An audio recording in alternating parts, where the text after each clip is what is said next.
Morning. I wanted to take the time to introduce the professional development that you are going to see today. Um, our campus recently adopted a program called PASS. It is a behavioral program that um, encourages gen ed and special ed students to be successful in the classroom. Um, but as part of that, we wanted to introduce to our staff members that they can utilize different verbal interventions and different techniques that will help them get those specific behavioral kids on track and stay successful in their classrooms, and encourage them to, communicate and develop those skills that adults already have, but, younger learners don't necessarily already use. The professional development takes place in our classroom. I pulled a few teachers during their conference period that needed to participate in this training. It includes inclusion teachers, paraprofessional support, and a resource teacher. Those are the different staff positions that are included in this training. It did take place during their conference period, and it shows them different strategies and explains the importance of building rapport. We currently are seeing a few behavioral students that have not developed that rapport with their gen ed teachers, and the staff members in this training are aides or additional teachers in those classrooms that we are seeing these behaviors. There are a few times where we discuss situations with specific students, and this is just a way for us to kind of all get on the same page from the SPED team's side of things first and foremost, and then later on we will also be having this training with our gen ed teachers. This is something that we think would be beneficial for all teachers to have, and are considering implementing it at the beginning of the school year staff training. It is very important for teachers to attempt to build relationships with students and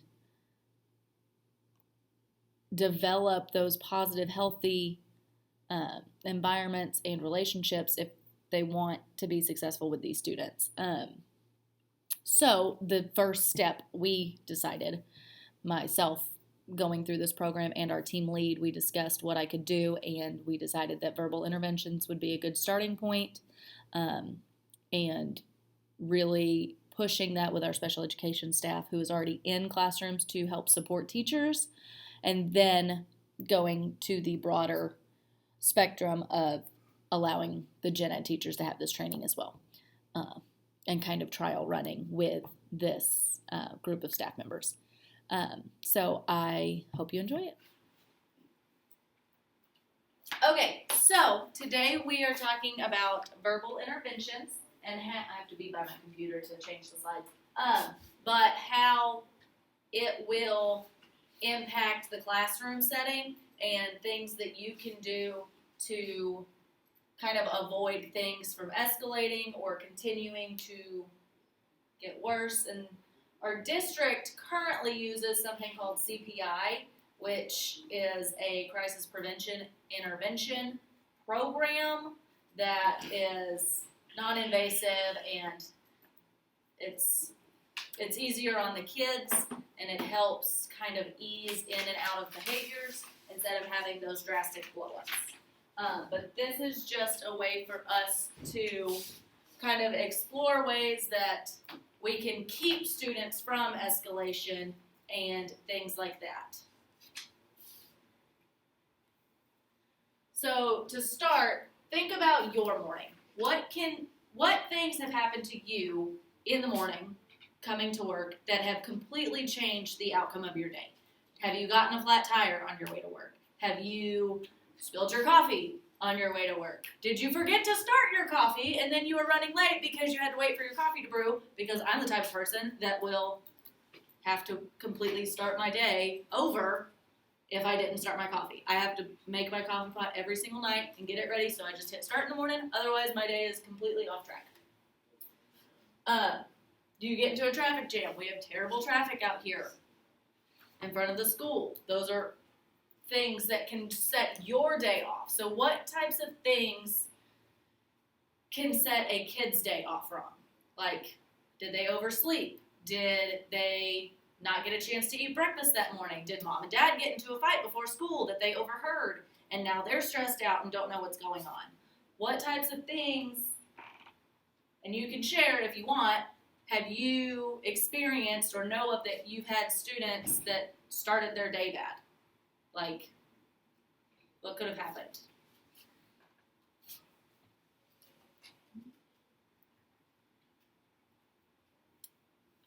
Parents yelling at the kids? Yeah, so even the parent could be yelling at the kid. Where was your homework? Why didn't you bring your progress report home? Your sister brought hers home, but you didn't bring yours in. Where did it go? That could start a kid's day off wrong, for sure. We also need to remember that all behavior is a form of communication. There is a reason for everything. So, all behavior is a form of communication.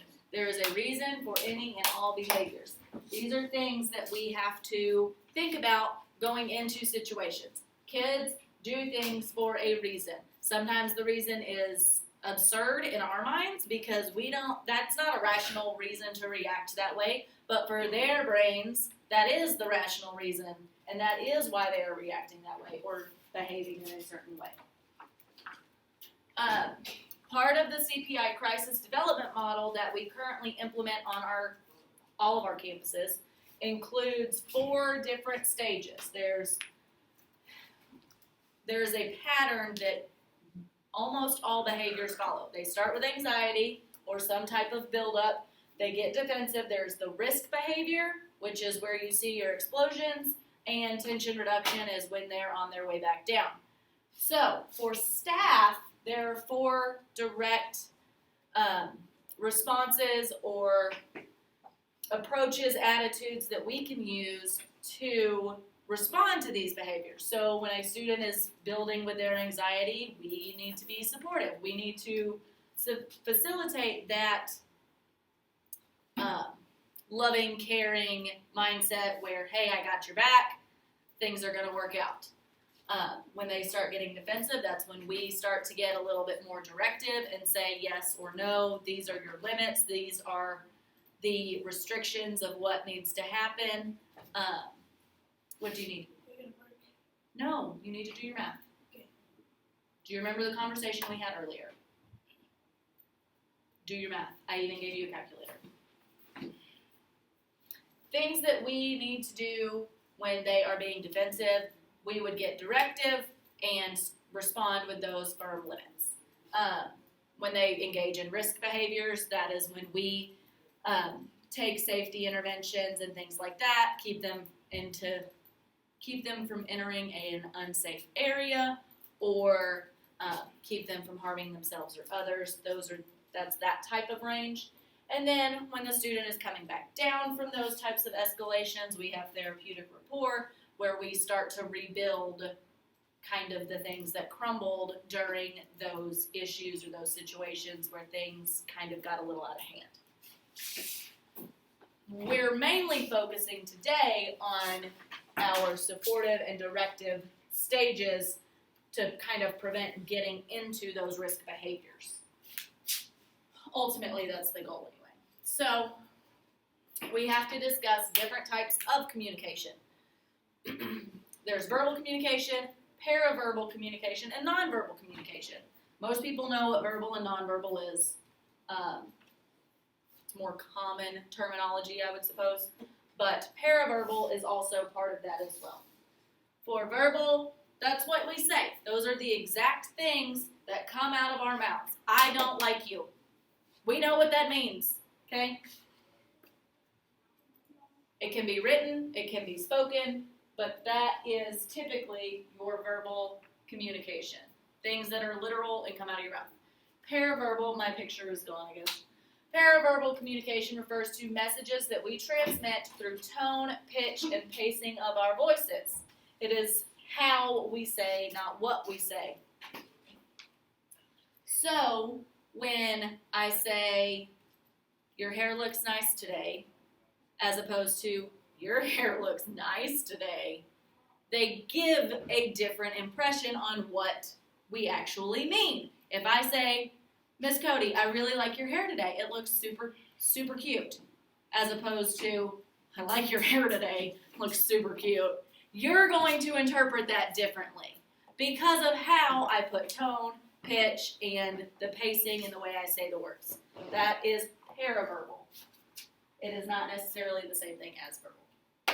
Nonverbal is body language, eye contact, facial expressions, gestures. I talk with my hands a lot. Getting really close into someone's personal space. That is also included in nonverbal. If I'm standing having a conversation and my arms are crossed, chances are it's not a good conversation, or I don't want to hear what the other person has to say. Those types of things can really speak into what you are trying to communicate, whether or not it's your exact words or not. I have a short video that came from, if I can get it. It's part of the CPI training that we use. It's part of their training materials, so I have to give credit to them. But it just discusses building rapport with students and some techniques we can use. Really what CPI is about building that rapport with the students and staff and others is that if you're successful with that, your time with those disruptive behaviors goes down because you've built that rapport and they know what your response is. We really look at how do we set up culture and climate pieces, and most of our buildings, as part of their continuous improvement plan, use CPI as one of the professional development pieces that they use with their staff to be able to talk about creating a safe, predictable climate culture for all kids and for staff. We've got a better understanding of the different stages of kids going through when they are escalating to the point they're acting out, and even when they're on their way back down. So we as adults now come in with different perspective of what we can do to help a student potentially de-escalate before they get to that point. I think those little techniques that you learn through the training just help create a much more inviting and positive climate in the building. We're having a common vocabulary. There's going to be a pretty consistent set of responses. We kind of want kids to know if I do A, B is always going to happen. For that predictability, we know that routine and ritual is really, really important for students who have been through trauma or have autism or different things where they really need that predictability. So I think that has been really important. It makes the kid feel safer, you feel safer, all the other kids feel safer. Just being very clear with our expectations with our kids, that this is what our behavior expectations are, and then rewarding them for making good choices. It's not just about punishing them when they make their mistakes, because we all make mistakes. So maybe it's more about changing our own behavior towards the children by making sure that we're predictable, that we're a constant kind of a guidepost in their lives when sometimes outside of school they have a lot of chaos. So we build relationships with them earlier, which helps them understand that it's not just their classroom teacher, it's all the teachers in the building that are looking out for them and want them to make good choices. So we build rapport with them, and it helps them understand that as they go through the building and through their day and through their years at the school, there's going to be somebody always there to count on.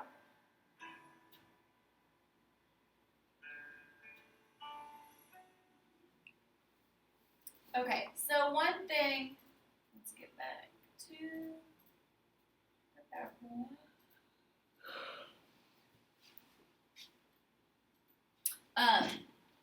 I really liked in that video how they address building rapport. If you do not have that initial relationship building time with a student, it really doesn't matter what verbal interventions you use. It doesn't matter what techniques you use. You have to develop rapport with the student. And what they discussed in the video is making sure everyone has a common language. So a set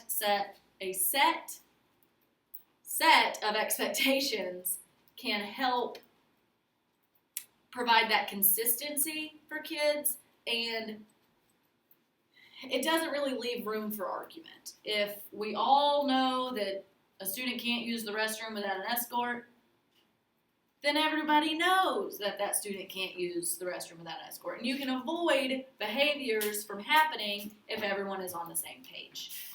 I think that that is essential to having a cohesive, positive learning environment for certain students. So for your activity, you're going to turn and talk with your table partner, and I want you to discuss what behaviors have you seen in your classroom or daily life. It can be a family member or a former student or something like that that could have been misinterpreted. Thinking of those verbal or paraverbal or nonverbal cues and actions, how did those things really impact what was actually communicated and any misinterpretation that could have taken place, and what could have been done to help the situation. So, could a student have asked to go turn in an assignment to another teacher? Or did they get into an argument with a classmate on the bus because something happened that they misinterpreted, or thought they were talking to them but they weren't talking to them? What are things that could have happened in your personal lives, settings, classrooms, however? So I'm going to give you all about 2 minutes.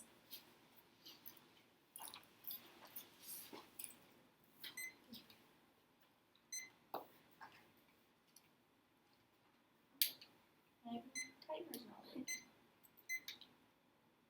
Well, look, you're in classrooms too. What? Maybe like the whole thing, and that one kid came in, and he was talking, he was like thinking little, like pointing at the kid, but the teacher thought, Oh, when one of the students were talking and made a rude comment. made a rude, yeah, and the teacher thought it was them. Yeah. He was But talking about her. the student was Uh-huh, actually talking to talking about the her, student, but to the another student student, was- but the yeah. teacher But thought, the teacher thought it was directly towards her. Towards her. Yeah. Gotcha. And So what would have helped that situation? she could have talked to him after class or, Or pulled him Pull aside. them aside and let the students Like continue conferenced working over it? Mhm. Yeah. Okay. Instead, yeah. What did happen? Did this timer's broken. That wasn't 2 minutes, it was only one. Because my timer the buttons wouldn't punch the way I needed them to, so it was 1 minute. But, so the student was communicating to another student, more or less inappropriately, and the teacher just kind of oversaw it and thought that the student was talking about the teacher. Yeah. What did the teacher do? Kicked him out of class. Kicked him out, removed him, And wrote him up? made it very, very noticeable of why he was in trouble. Instead of pulling him aside and talking to Talking him to- directly, She made it she kind of made a it- scene. uh-huh, and Mhm. big for the deal. whole class. For yeah. the whole pod. So do you think that teacher has built rapport with that student?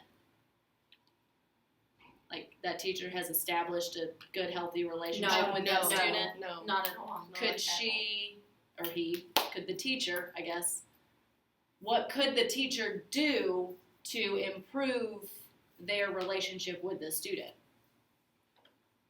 Talk to him more, kind of by himself. Not Don't out in point front him of out. everyone. Watch how you Call talk out. to kids, because kids can tell if you respect them or not, or how you really feel, because if they feel like you could care less, then the kids are not going to care. Right. I agree. I think that is completely 100% true. I think that by having an established, built relationship with kids, it makes having those conversations that much easier.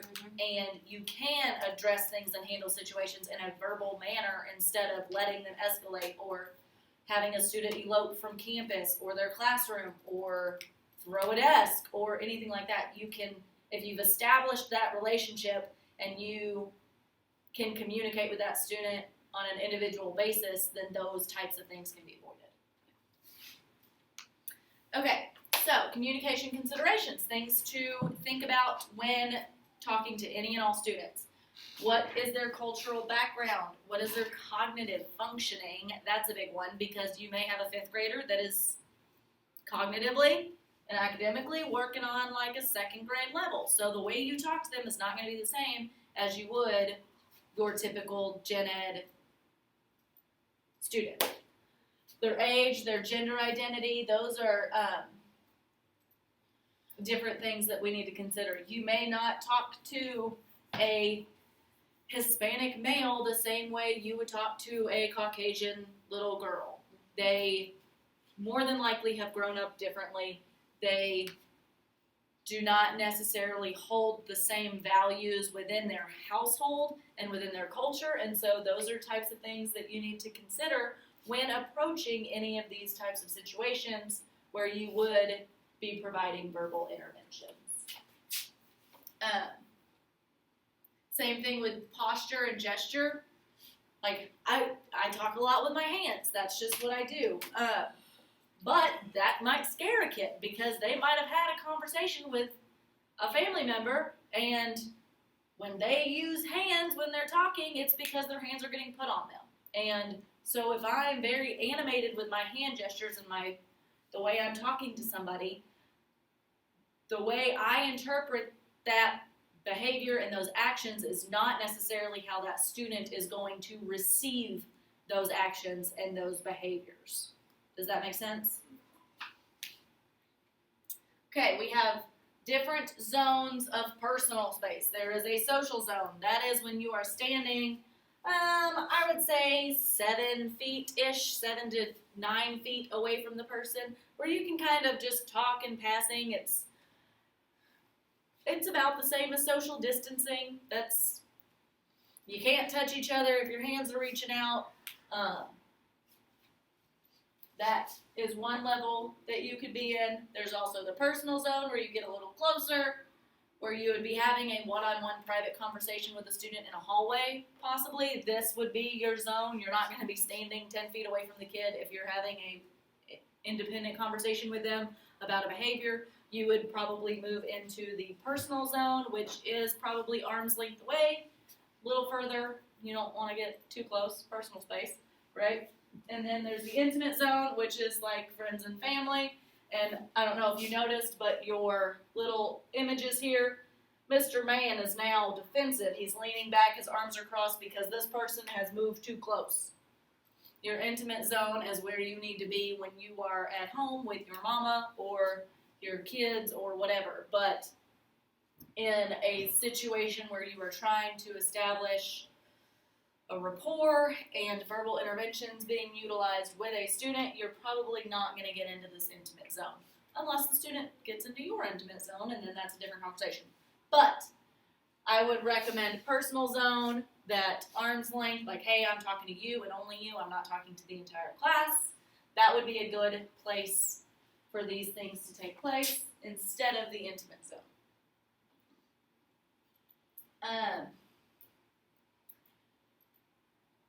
This is part of the verbal escalation continuum. I know earlier there were the 4 different stages of behaviors and escalation. We still have tension reduction, release, refusal. Typically, we're going to start over here or on intimidation and then work our way clockwise. If you start with intimidation, something has happened with that student that has started that behavior. That was the catalyst. That was what got them going towards that escalation. Then your release is where you're going to see those behaviors, those calling out, acting up, off-task behaviors, those types of things. Refusal is once they have decided they're not gonna listen or cooperate anymore. Questioning, they've come back to, why are we doing this? What's the point? And this is also tension reduction, where we are coming back down and we are on our way out of that cycle of behaviors. Again, this ties more into our CPI training, which you will get at a later date. I believe we have one scheduled for October, not the 11th, the 18th maybe. Yes, so we have a training for CPI on October 18th, so we'll go more into that then. Your approach changes everything. If a kid is acting up and you get called down there to conference with them for whatever reason, if you come in hot and you get in their personal space and you want to know why this is happening and you're hitting your hands like that, that's probably going to continue the behavior. If you come in with a questioning mindset, hey, what's going on? Like, tell me what happened. Let's take a walk. And are approaching the situation in a relaxed manner, you are more than likely going to see that mirrored by the student. We don't want to continue the escalation once we remove a student from a situation, but we also would like to encourage teachers to keep them from getting to that escalation in the classroom. So, whereas we are engaging in this training, we ultimately would like, your approach will change everything. What we want to focus on is getting the student back on track and helping them understand the path that they need to take to continue to be successful, instead of letting that one event or that one situation snowball and allow their day to kind of crumble around them. We want to get their mindset turned around and really let them focus on the things that are still positive and that can still be positive moving forward. Yeah, I can edit the video. I just didn't want to have to do a whole bunch. Precipitating factors. Impaired cognitive ability. Everyone in this room works in special education, so we have students that do not operate on the same cognitive level as a lot of our other students. We don't always have students that have cognitive impairments, but sometimes we do. They oftentimes have impaired communication skills. If you have impaired communication skills, do you think they are as likely to be successful with picking up that paraverbal and that nonverbal communication? Or do we have students with autism that are literal, word for word? If you say, pick up your shoes or go stand by that wall, stand at that wall, are they going to try and stand on the wall? Or are they going, we have to consider those things when they have impaired communication skills. Are they scared of something? Are they worried? Do they feel like you're not listening? If they feel like people don't listen to them at home and then they face a teacher at school that is, hey, go do this, do you think that they think that that teacher cares? Or do you think that they are just trying to express themselves? I know we have one kiddo that all he wants to do is get a hug every day. He wants to be loved. He wants love. He wants his teachers to like him, and they demonstrate that they don't, and that is frowned upon. But they will get their training at a later date. They might be scared of something. They might have anxiety. They might not want to take that test that day or later in math. That could be building up. Even though it's time for science 3 hours before the math test, they know that math test is coming, so you might see stuff happening in science. They might be in pain. They might have unmet needs. They could be hungry. We have 100% of our campus receives a free lunch and free breakfast because we are a low socioeconomic area. A lot of our kids only eat when they come to school. So maybe have that extra basket of snacks by the door and let them take a snack if they need it. They could be running late. They could have gotten bad news this morning. They could, with COVID lately, anyone could have bad news at any time. Like, it's not necessarily one-sided for teachers. I know we come to school and we carry our baggage in our backpacks, and we are stressed out about bills, or we're stressed out about your aunt being sick, or someone got care flighted, or your husband's out of town for work, and we bring that to the classroom. And we have received training on how to handle that emotional baggage, but 5th and 6th graders haven't. Kids come to school carrying that stuff, and we have to determine what's going on, because every behavior is a form of communication. The iceberg picture, I know this is super common, but just the top of the iceberg is what we see. We don't get to see all the extra stuff underneath unless a kid shares it with us. And if we have established that rapport early on with these students and have those healthy relationships and have created a positive learning environment, we are more likely to experience this with the student because they have shared it with us. It's a lot easier to face any behavior with any kid or any person, even coworkers, if you have an established relationship with them. It's not necessarily always going to be the case, but it does make it easier going into it. Where's my next slide?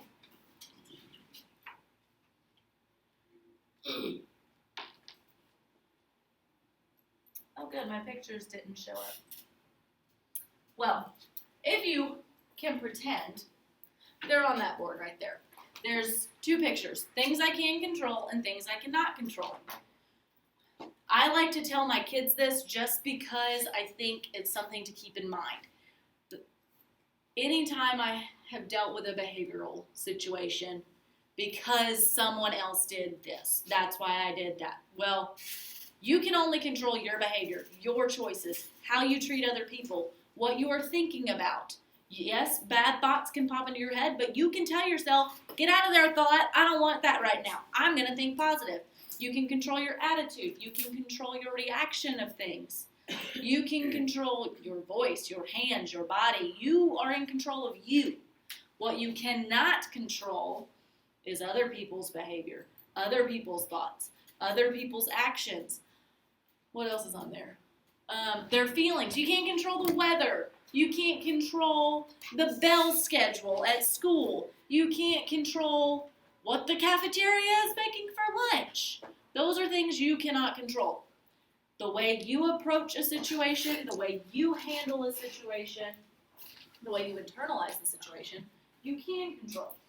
It is our job as educators to ensure that we project and we provide positive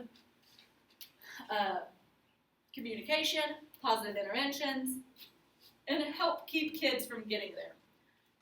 This says 7 steps, but I only put 6 up there because one of them kind of repeated. Anyway, remaining calm when something is going on is important.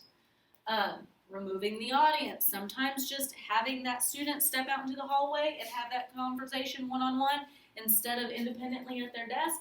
Sometimes you got to step out, and that's fine. Watching your body language. How are you standing? Are you approaching this student in an aggressive way? Are your arms crossed? Are you loud? Are you leaning into their personal space? Those are all things to keep in mind. We don't want to, we do not want to match their energy. We don't want to come at them with what they're coming at us with. If they are at 150, we need to be at 50. We don't need to be meeting them where they're at. We want to get them back down to a calm, communicative level where a conversation can be had calmly in order to address the issue. Keeping it simple. Don't go in with all these big thought-provoking, like crazy questions. Yes, we want to be reflective. Hey, why did this happen? But don't give this whole long big paragraph explanation as to why they shouldn't have done this, X, Y, and Z, and how they should have done this before you even asked what is wrong. There's always something wrong. There's always something going on. There's a reason, because all behavior is a form of communication. Keeping it simple, using reflective questioning, and sometimes you don't have to say anything. Sometimes you just let the kid talk or sit there at their desk for a minute, put their head down. Obviously, we don't want them to put their head down and fall asleep, but sometimes it happens. Sometimes they need that minute where they can just collect themselves, because we've all been trained. We've all had conversations about behavior. We've had these trainings on why things happen in the classroom and how we can handle them. Kids haven't. They don't know what's going on all the time. They just feel the emotions or have the behaviors. They haven't figured out the rational explanation behind everything. So sometimes keeping it simple and saying nothing at all and just being silent is exactly what they need. I have one more video. This is just some additional tips that I found that I really thought were going to be beneficial.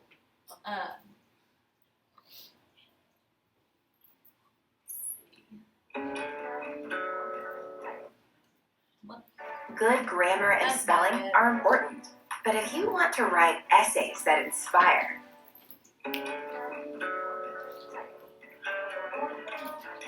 This is from a behavior intervention Every teacher's day in perspective. behavior intervention is different. A BI teacher needs to have a really good sense of humor. They need to be accepting and loving of all kinds of different experiences. They need to have a poker face. Anything can be said and will be said right to your face, and you need to not respond. You need to be fearless. This job is about more of giving of your heart than giving of your intellect. I like how you're writing a complete sentence. These are just kids. They're kids that want to be loved. They want to talk about Pokemon and Fortnite, and they want to have relationships with adults that are positive and healthy. I'm going to pause it there because I really liked how she said this job is about more about giving your heart than your intellect. Yes, we are teachers. Yes, we are here to facilitate their learning in the classroom. However, more often than not, the kiddos that we have and deal with on a regular basis are the ones who have unstable homes, who don't necessarily eat breakfast every day, who may or may not have been hugged in the last week. And we are there, and a big part of our job is establishing that positive, healthy relationship with an adult because they don't have that at home. And it is part of the reason why they have those behaviors. And we are supposed to create a safe, positive, healthy environment at school in order to help these kids succeed. So in a behavior intervention classroom, we have staff members that work together as a team. Our team is tight, really solid, fun people to work with. I think the biggest challenges are the things that I can't control. They're the things that happen to kids when they leave here. They are the stresses that the kids are feeling when they arrive at school. So the biggest challenge really is to bring the kids back in, let them know that they're safe and well cared for so that they can let some of that go. The end goal for these kids is for them to know they have a chance. They have lived in their 10 short years of life more than I think I could handle as an adult now. So when they come into my classroom, they, number one, know that they're safe. We work on relationship and trust and community. Academics come, and as the kids begin to trust staff more, begin to trust one another more, and they know that they are safe, then they start doing really well academically.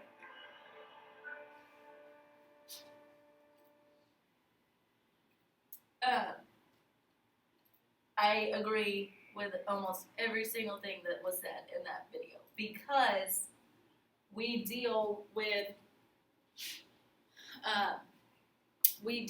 a lot of kids who have a lot going on outside of school, and that is one of the hardest things to remember going in is that we can't control those things. We can control our classrooms, the dynamic that we project to our students. Those are all super important. And so we will end with this, that a positive attitude will lead to positive outcomes, It might not happen right away. If you approach things happily, joyfully, rationally, and productively, then the students will respond eventually, hopefully, in a similar way. They're not going to pick up on it right away. But if we are approaching them and engaging with them in a positive way, if they see both sides of it, we're not always going to just be the bad guy. We're not going to come rescue them from class and only yell at them all the time. There have to be times where we are positive with them and we are having fun with them. Whether we go shoot basketball in the gym together and play horse, whatever the case may be, if we establish that rapport with the students, if we build those positive relationships, if we create that safe learning environment, we will eventually, hopefully soon, see an increase in their positive and productive behaviors and a decrease in their negative and explosive behaviors. So, using those verbal interventions and having those conversations hopefully is the ultimate goal, and bringing a student back in to be as successful as they can be in the classroom. I will not take up any more of your day. I will let you resume your normal schedule. I hear all the commotion outside, so you all have places you need to be. I appreciate you coming today, and I thank you for your time. So that was the training that took place earlier today during a 45-minute conference block that we had with our paraprofessionals and our inclusion and resource teachers. The whole purpose initially was just to really introduce ways that they could de-escalate and keep any issues from getting bigger in the classroom. We are seeing several students in our behavioral program that could have avoided a behavior if a conversation had taken place prior to that escalation and them walking out or having an outburst in class or yelling at the teacher, what have you. But I think that moving forward after the fact, I would probably incorporate more time for them to talk with each other, just because we really can get a lot of good insight and experience from other teachers if we share those with one another. But I think it needs to be in a structured setting. Like, just talking about students in the teacher's lounge is not an appropriate setting to really get an understanding of what techniques work with one student versus another. Granted, they might have good insight and, hey, I tried this, it might work, you could try it. But I really didn't give the staff members in the training the opportunity to really explore those opportunities with one another. And I think I would probably do that differently in the future. We will be giving that training again, so I will tweak it for the next time that I give that same training. We do have another training opportunity coming up for the full, which I mentioned briefly in the training, the CPI training. Our district certifies all of our special education staff members and paraprofessionals in CPI training, including the holds and everything that goes into that program. But we don't really currently spend a lot of time on all of the verbal de-escalation techniques that we could be using in the classroom to hopefully prevent those explosive behaviors and getting to the point where we need to use our CPI restraint training. I think that it would be beneficial to have at the very start of the school year before kids come in, because then we kind of already have all of those techniques and strategies in our back pocket moving forward, working with new students that we don't necessarily already know. Our campus is specifically a 5th, 6th grade campus, so we know about half of our students. We don't know all of them. But I think that if we were to implement that at the very start of the school year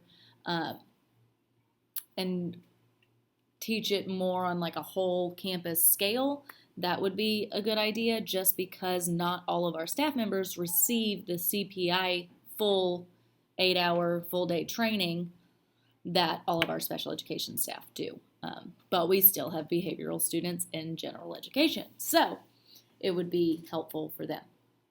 We are seeing an increase in referrals and students being sent to the office for reasons that are applicable for this training, which was another reason why we wanted to do it before we got too far into the school year. We tried to get it in before the first 6 weeks, but then things happened and it got pushed a week later, so we actually are in our 7th week of school right now.